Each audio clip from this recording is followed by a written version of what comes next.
All right, cadets, welcome to the second broadcast of General Howitzer's Big Monster Briefing Room. I'm General Lemuel T. Howitzer, retired from the Big Monster Division of the Pentagon. We explained all that last week. If you did not see last week's first episode, which we discussed the training film Day of the Triffids from 1962, a very old training film, and as is today's, that would explain what we are doing here. And basically, we have live discussions about these training films, which help us to find out how we can dispatch monsters when we come across them. Next week, we are planning to talk zombies, Atomic Age zombies, The Walking Dead, by discussing the training film, the original Night of the Living Dead from 1968. George Romero, Pittsburgh, John Russo, the whole nine yards. So, and again, how that changed zombies as we know them. So, hello there, Kenny, welcome. And today, our training film is called Godzilla versus the Sea Monster. The sea monster being Ebirah. Some people say Ebirah, I say Ebirah. Let's call the whole thing off. Next to me here is, well, but she disappeared. Sorry, I had to get in my accent. I had to get into my accent. The way that I remember how I'm supposed to talk is I say, I'll call you later. So I went off screen. I said, I'll call you later. And I'm trying to get it. I'm Major Millie Hazzard, and we're here. Yes, this is Major Millie Hazzard. I'm a little disheveled today. You were supposed to salute me first, but that's okay. Well, you didn't really give me the option there, General, but it's all right. It's okay. You had every opportunity. I'm a little disheveled. I'll train you. Don't worry, I'll train you. Well, this is the Big Monster, briefing room. So, of course, you're going to train me. I want to tell everyone why I'm disheveled. Millie likes to always be very shoveled, but today I'm a little disheveled. Yes, usually you're shoveled. I'm so much more disheveled than usual. Now I am disheveled. We have disheveled us. I want to say shout out to my girl Bathsheba. She's in the audience. To Kenny Howes. He's a famous musician. Welcome, Kenny. We got Dennis DeFlamiri here. I can never say his last name, but he's an awesome artist and he does cool stuff all the time. We got Jay Link here, who's a dream maker. He's the rainmaker. Everybody loves Jay Link. You know what I mean? Personal friend of mine. We got Charlie Thompson. He puts us in his pocket while he chops wood. Charlie Thompson puts us in his pocket. He chops some wood. He goes walking for 18,000 miles a day. He's a trooper, I'll tell you. So, that's who's in the audience right now. But, they're still coming in. And we're going to learn about Godzilla today. I've always been a big fan of Godzilla. Right. I love everything about Godzilla. The Big G, as I call him, Godzilla. The Big G. One of the toughest kaiju, which is the Japanese word for giant monster, that I've ever encountered. And it's very difficult to kill Godzilla. All right, very, very difficult. But not only Godzilla in that training film, but also Mothra and Ebirah, a giant lobster, and even a giant condor thrown in for good measure. Mothra to me, it really resonates because I got a friend who's really afraid of moths. And so if I send this to my friend, he's going to be really afraid. He doesn't like being the moth. One time a moth went up his nose and had powder in his nose. It was a big deal, but if it was Mothra going up powder in the nose, huh? It's a big deal, This Mothra is kind of scary, but Party I kind of moth. think Mothra. Yeah, you get a little party moth, but I also think Mothra's kind of cute. Kind of a little crush on Mothra, to be honest with you. I know that's kind of weird, Yeah, women seem to like Mothra for some reason, and I'm going to weigh in on that Mothra thing a little later on when we start the timeline and start talking about the actual training film. So there's Jay Link. How you doing, sir? Good to see you. My name's General Lemuel T. Howitzer. Again, for those of you who have come in a few minutes late.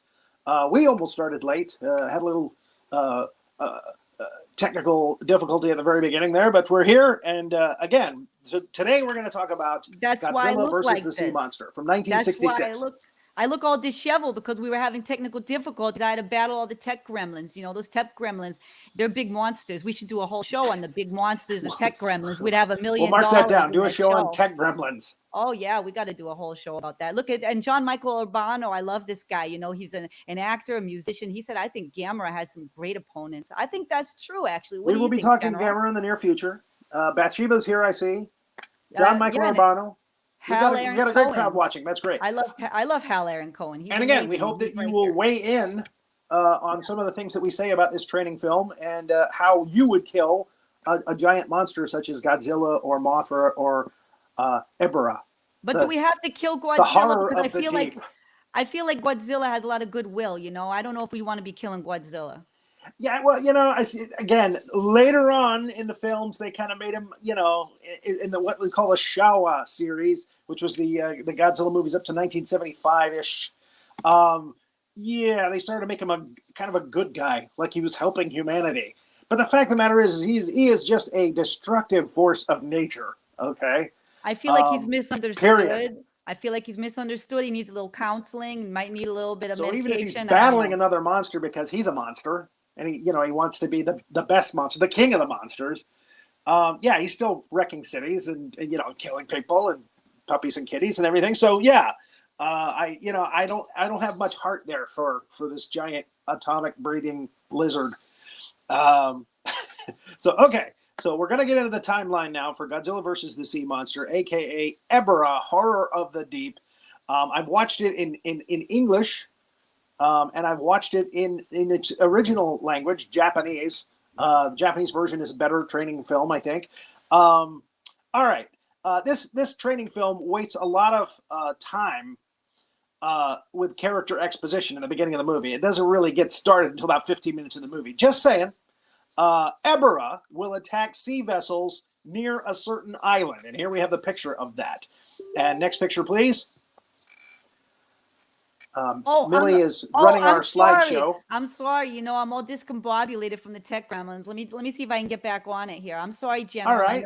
I'm so sorry, General. Again, the slideshow is in order. It should be. We don't want to do that one. Well, there's my notes. We don't want to do that one, General. That's proprietary information. I would never do that to you. That's top secret. If they saw that, I'd have to kill them. Hey, what are you doing, there. Rory? Oh no, it's all there. Feed. Oh no. That's another show. That's another show. I gotta remove it first. His birthday's coming up. We got tech gremlins everywhere. Just respond to some of the comments, General, while I get the tech gremlins banished, okay? All right. What I was going to say with that next slide was that you have to coat your boat with an anti-giant lobster repellent, which can be made from grinding indigenous yellow fruit from that said island that Ebirah seems to be close to. Now, there it is.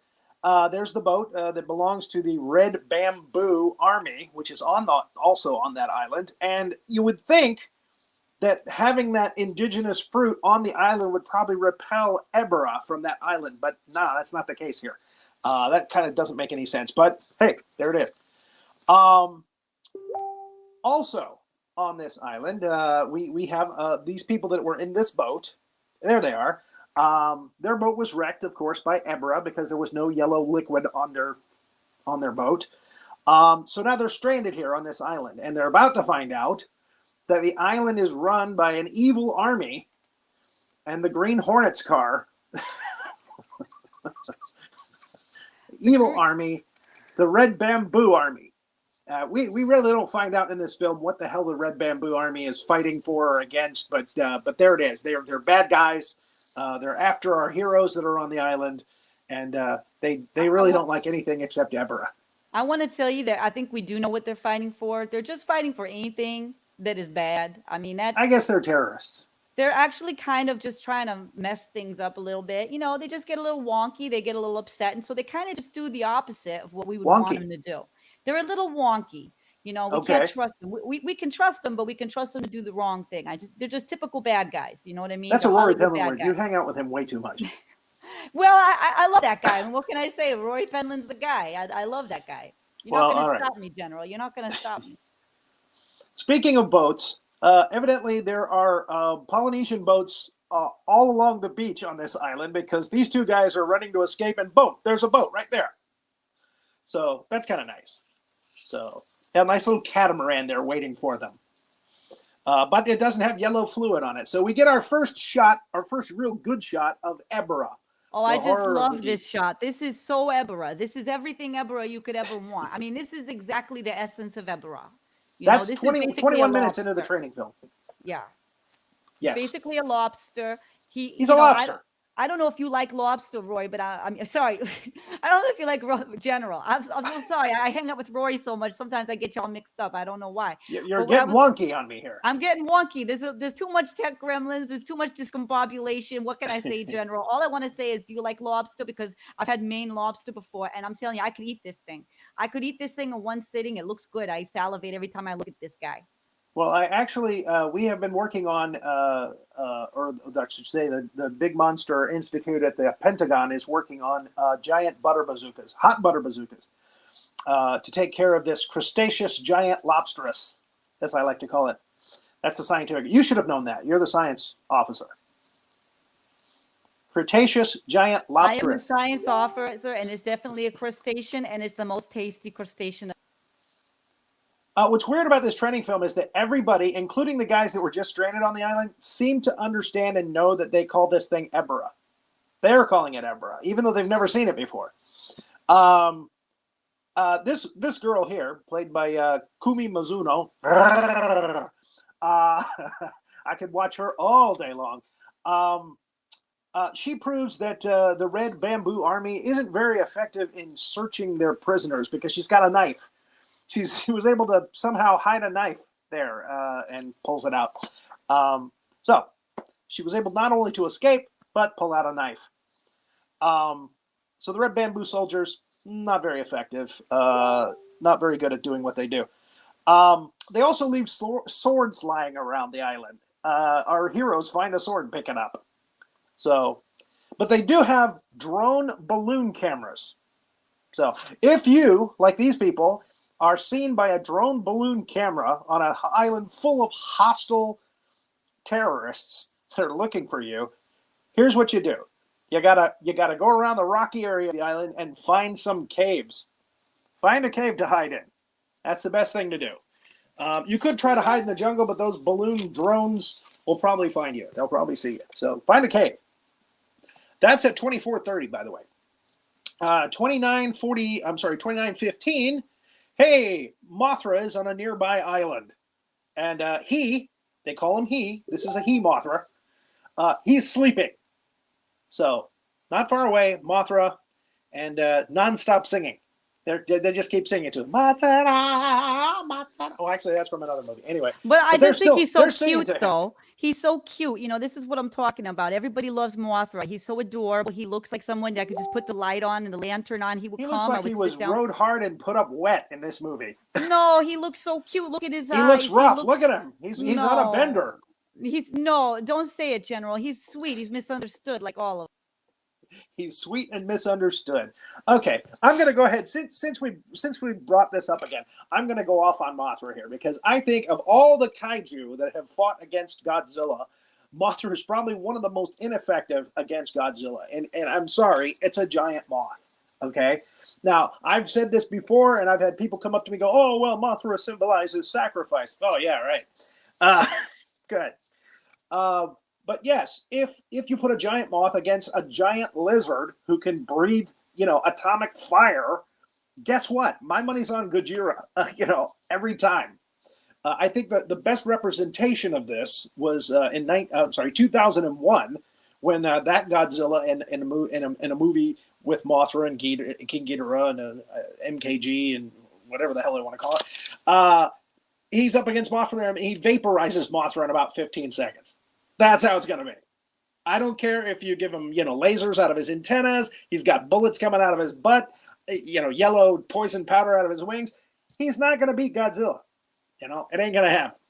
So lately they've been teaming them up together. And here is Godzilla. We got our first glimpse of Godzilla at 31 minutes into the movie. It's a Godzilla movie. We don't see him for 31 minutes.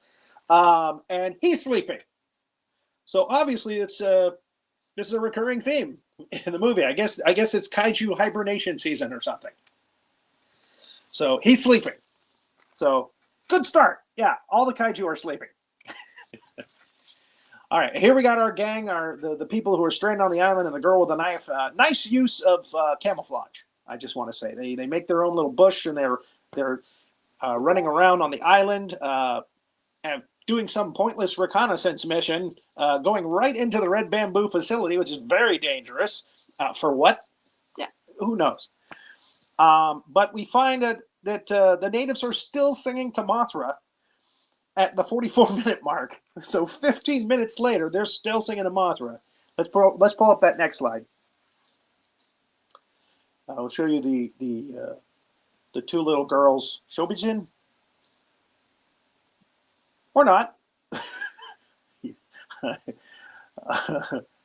These Godzilla films take a nap every once in a while. Just saying. Thank you, John. Thank you. You agree with me on this. There they are. Yeah, still singing to Mothra. So it's no wonder that this giant moth is still asleep. They just keep singing lullabies to it.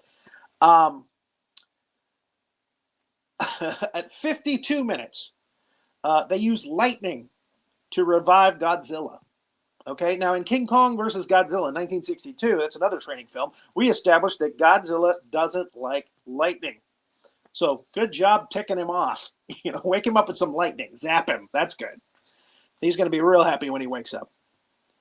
And here he is. He comes out of the mountain. He busts his way out of the cave. And for some reason, when he busts his way out of the cave, the heroes don't get boulders all over them. But anyway, is it just me, or does Godzilla here look a little Dr. Seussy? Is that an adjective, Dr. Seussy? Does he look kind of Muppety? There's another adjective that not sure if it's real or not. But yeah, he looks kind of strange in this, kind of childlike in this kaiju training film. And here we have the first showdown between Godzilla and Ebirah, a giant monster, a giant lobster. Okay, the Big G, as I like to call him, has beaten King Ghidorah, one of the biggest, baddest space monsters, by this time already twice.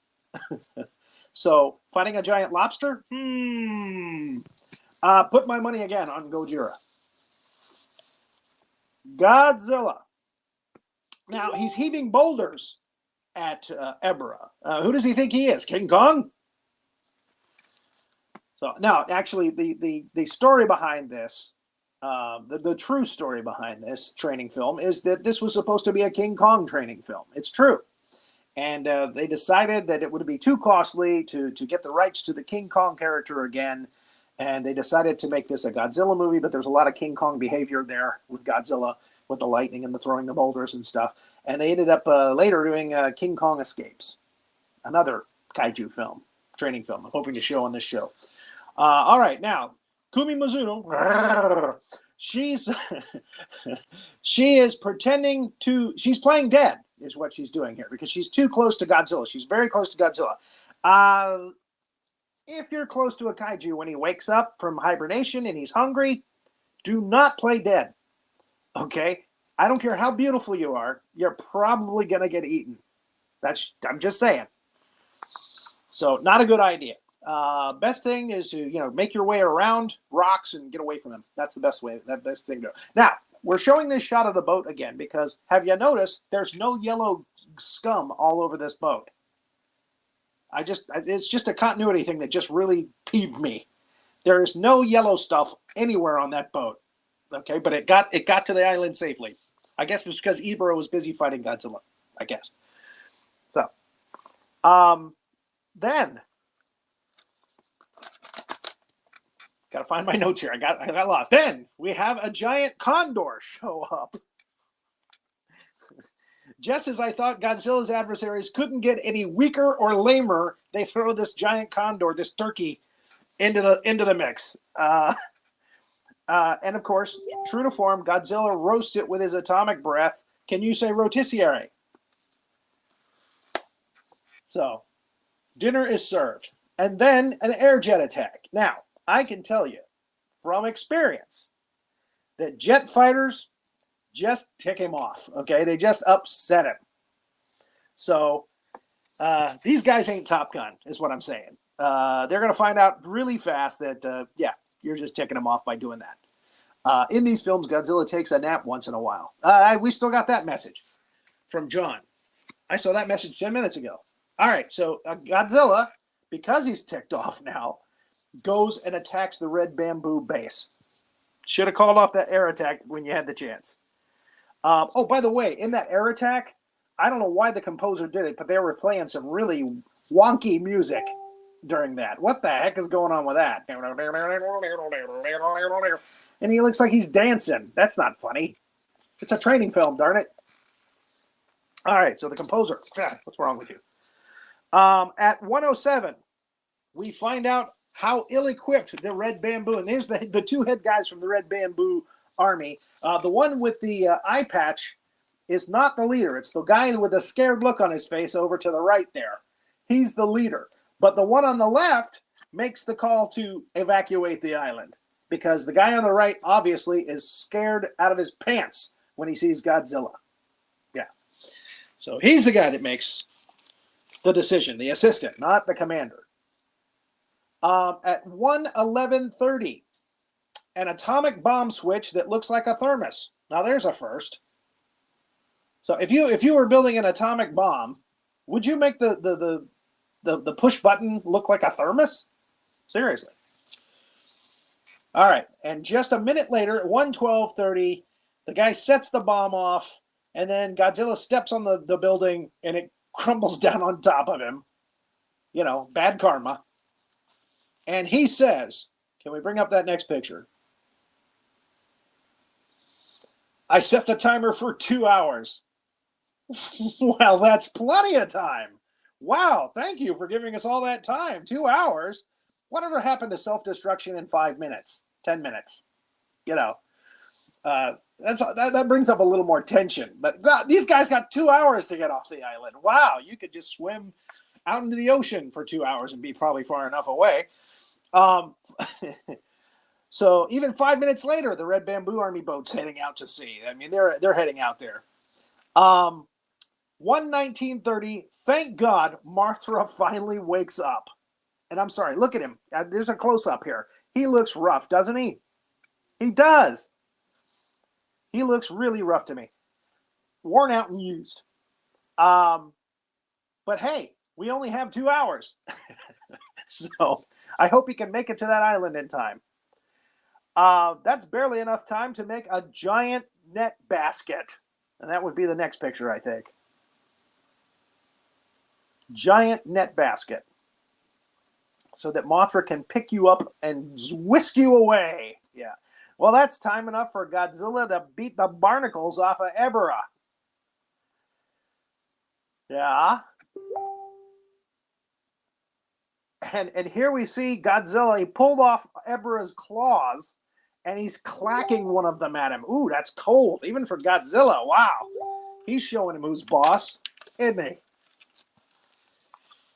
So still looks Muppety to me. How would you dispatch Mothra? I'm asking the audience here. What would you do to kill this giant moth? What are your ideas? Again, we asked for audience participation. I'm speaking Japanese for our Japanese audience. How would you kill Mothra? Yes, plenty of time. 2 hours. We've got 2 hours to get off the island. From the time you parked your car to the time you watch this movie. And we're getting lots of good comments from John, but they're coming in late, I think. At a drive-in, I may have already moved my car. Giant bug zapper. I love it. That's one of my ideas. Build a giant light bulb or a giant bug zapper. That's perfect. That's perfect. How about a giant bug spray maser cannon? There you go.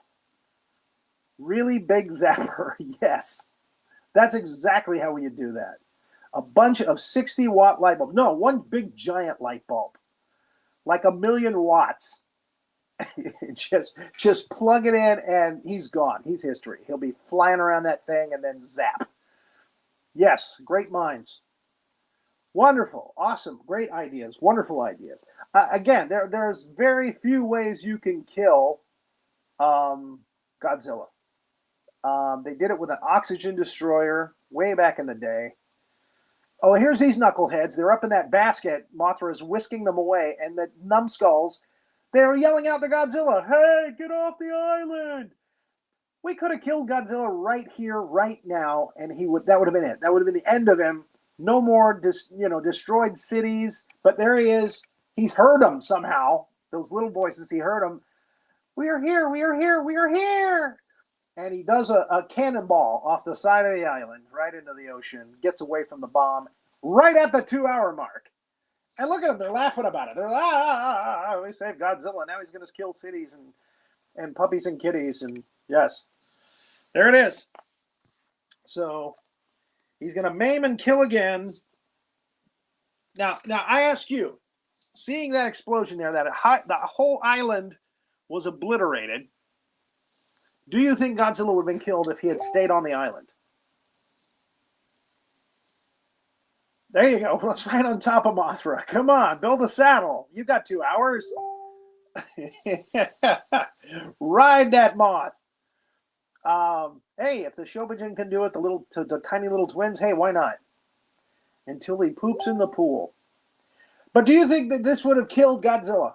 Do you think this atomic bomb destroying the whole island would have killed Godzilla? I don't think so either. He's just too hard to kill.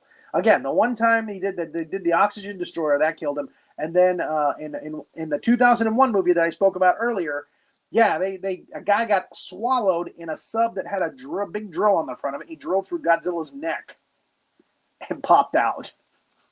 And then Godzilla tried to do his atomic breath, and boom, it blew his head off. That was a great ending. So hopefully we can get that training film later for you to watch. But that's the timeline for the movie. Godzilla versus the sea monster. I'm going to bring Major Hazzard back, and we're going to talk to our audience. Reporting for duty. Wow, your mic's a little hot there. Oh, I'm so sorry. I don't know what's going on. Those tech gremlins even got into the physical. And I'm sure the audience members are saying Major Millie is hot. Well, I used to be if I wasn't wearing all this falderall and getting all this tech gremlin battling stuff. So, okay. I used to be, but thank you, General. Generally, I'm very attractive generally.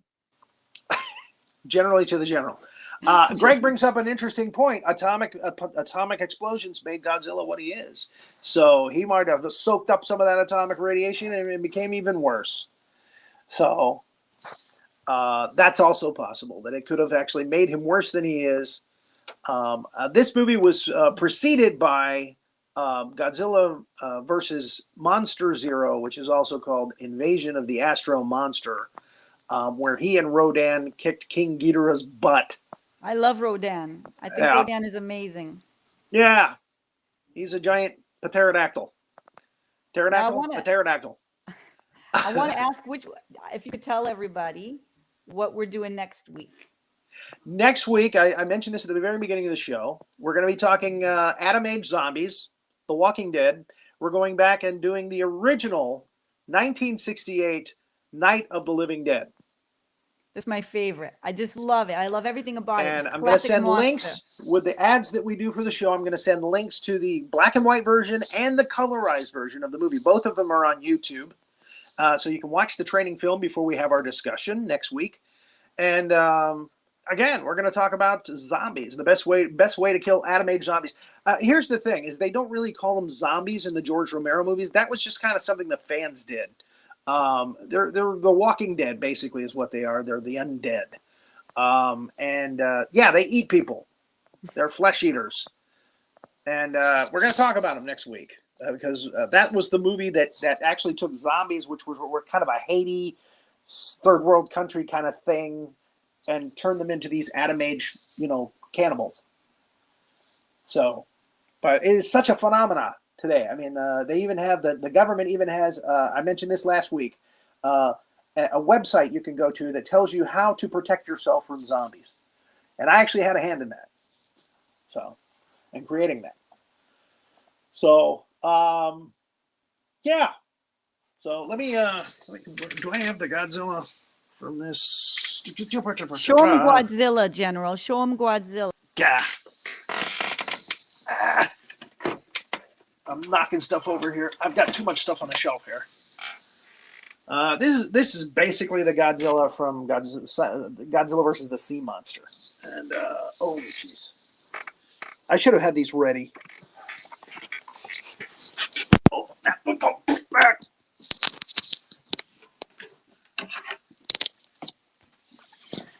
And this is Ebirah. So, if you wanted to see what he looks like underneath or on top, there he is. Just received this week, actually. This is a new representation. Nice sculpt. So, those are our two main monsters from this movie. Of course, we have Mothra and the Giant Condor. I don't have the Giant Condor up here. So I don't think they offer that. A company called Bandai does these figures. Bandai figures. So, So again, we're looking forward to next week. Any other comments for this week? As far as killing Godzilla, a giant condor, a giant lobster. Again, we want your opinion. We want your ideas, your thoughts on these things. Did you enjoy watching the training film? That's what we're here to establish. Oh my God, Godzilla! It's like kind of a Australian thing. Oh my God, Godzilla! Which brings to mind another character who attacks Australia from time to time, Zilla, which is not really Godzilla. So, but there he is. It's another version of Godzilla from the 1998 movie, Matthew Broderick in America, and the fans didn't really like this character being called Godzilla. They called him Gyno, which means Godzilla in name only. And then he became Zilla, and actually fought Godzilla in 2004 in Godzilla Wars in Australia. So there you have it. More than one Godzilla out there. One of these days, we're going to watch the training film Son of Godzilla, where you will see this Godzilla, which has a smaller head and a smaller snout. And, of course, Manila, or Mina, some people call him. And this is his mother. I firmly believe this. This is my theory, that this is actually Godzilla's mother. And the other Godzilla, this Godzilla, is his father. That's my theory, and I'm sticking to it. So there are more than one Godzilla out there. It's true. So I hope you enjoyed this episode of General Howitzer's Big Monster Briefing Room, and it wasn't a horrible movie, but they did change his look too much. Again, this supports my theory that there's more than one Godzilla out there. The Godzilla in the first four movies kind of changed. The look changed from movie to movie, and again, there's some adaptation. I believe there's some what do they call that? Evolution. But in some cases, I think it's just another Godzilla. Yeah, and I firmly believe that the Godzilla from the early '70s movies, like Megalon and Godzilla versus Mechagodzilla, which is behind me on the shelf there. You can see him. And Terror of Mechagodzilla. I think that's Minya from the late 60s movies all grown up. That's my theory. So, again, there's more than one out there. And we enjoy watching the training films. And hopefully, again, you'll keep watching General Howitzer's Big Monster Briefing Room when we go through other training films and discuss other kinds of monsters. We've got a lot of good things coming up in the near future. Again, next week, Night of the Living Dead. And they got busy. That's right. That's how Minya was born. That's how that egg came out. Minya was born from an egg. So, thank you very much for joining us. Again, let's bring Major Millie Hazzard out. Major Hi, Hazzard. everybody. I hope you liked. I hope you learned a lot about big monsters and what we should do about Mothra and Godzilla and all these other things. And next week we're going to learn about zombies. So we're just keeping this. We're The keeping Walking the world Dead. more. Well, yeah. We're keeping the world safe. And I want to say thank you, General, for your service once again. It's my pleasure. Have a good night, folks. Good night, everybody. Stick around for No Icing with Drita. It's coming up at like 7:30 Eastern today.